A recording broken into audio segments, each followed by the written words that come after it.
जब हम शमूएल की पुस्तक पहला शमूएल उसका 30 उसकी 6 आयत को पढ़ते हैं तो लिखा, और दाऊद बड़े संकट में पड़ा क्योंकि लोग अपने बेटे बेटियों के कारण बहुत शोकित होकर उस पर पथराव करने की चर्चा कर रहे थे, परंतु दाऊद ने अपने परमेश्वर यहोवा को याद करके हियाव बांधा।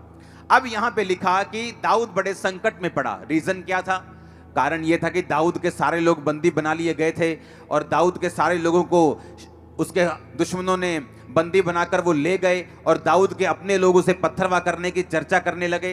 अब दाऊद यहां पर बाइबल कहती है कि परमेश्वर यहोवा को याद करके उसने हौसला बांधा, उसने हियाव बांधा। परमेश्वर यहोवा को कैसे याद किया? नाम लिया उसका। बाइबल कहती खुदा अपने वचन में रहता है। उसने वचनों को याद किया कि चाहे मैं घोर अंधकार के तराई के बीच में से होकर चलूं, मृत्यु की वादियों में से होकर चलूं, पानी में से होकर चलूं, तो मुझे वो डुबो ना पाएगा, मौत की वादी मुझे मार ना पाएगी, आग मुझे जला ना पाएगी। बाइबल कहती उसने परमेश्वर के वचनों को याद करके हियाव बांधा। जब आपके आसपास का माहौल डर वाला है या आपके आसपास का माहौल कंफ्यूजन भरा है, बेचैनी से भरा हुआ है, और अगर आप बाइबल नहीं पढ़ते आप कभी भी छुटकारा नहीं पाएंगे।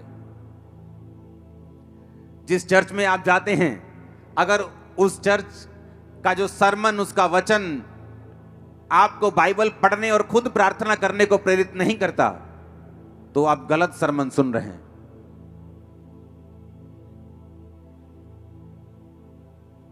दाऊद ने, बाइबल कहती, यहोवा के वचन को याद किया, क्योंकि जब माहौल आपके आसपास इतना खराब था,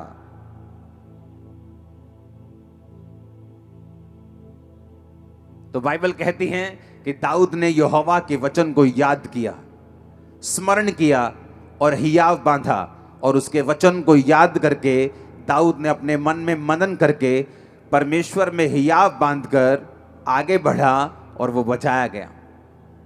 जब विरोध होता है, आपकी लाइफ में कुछ परीक्षाएं आती हैं, या बीमारी की एंट्री होती है, या कुछ परीक्षा की एंट्री होती जो परमेश्वर की ओर से है, सबसे अधिक जो आपको उस समय चाहिए वो परमेश्वर का वचन है। और जैसे ही आप परमेश्वर के वर्ड को पढ़ते हैं, आप नोटिस करते हैं, चाहे आपके बाहर का माहौल कैसा भी हो, वो चाहे अभी चेंज हुआ या नहीं हुआ, आपके अंदर का माहौल जो है एक क्रिश्चियन व्यक्ति के लिए ज्यादा मायने करता है। जब अंदर का माहौल हिलता है तो आप डूबते हैं। बाइबल कहती, पतरस जब परमेश्वर को पूछकर चलने लगा कि प्रभु अगर तू ही है तो पानी पे चल के आऊं, तो परमेश्वर ने कहा आ जा। जब पानी पे चलने लगा, बाहर का माहौल तो वही था, आंधी और तूफान आ रहे थे, अंदर का माहौल बदल गया और वो डरने लगा, क्योंकि शैतान ने कहा, ओए तुझे मालूम नहीं, इंसान को पानी पे चलने के लिए तो बनाया नहीं गया, मछलियों को बनाया गया। परमेश्वर ने तो मछलियों को बनाया पानी पे चलने के लिए और बहने के लिए और तैरने के लिए, तुझे तो नहीं बनाया, तो डूब जाएगा अभी।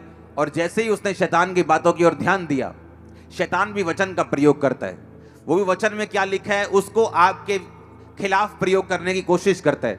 और जब आप लोगों में वचन नहीं होता, आप उसकी बातों पे यकीन करते हैं, और बहुत से लोग परमेश्वर की उस योजना को समझ नहीं पाते और उसे पूरा नहीं कर पाते।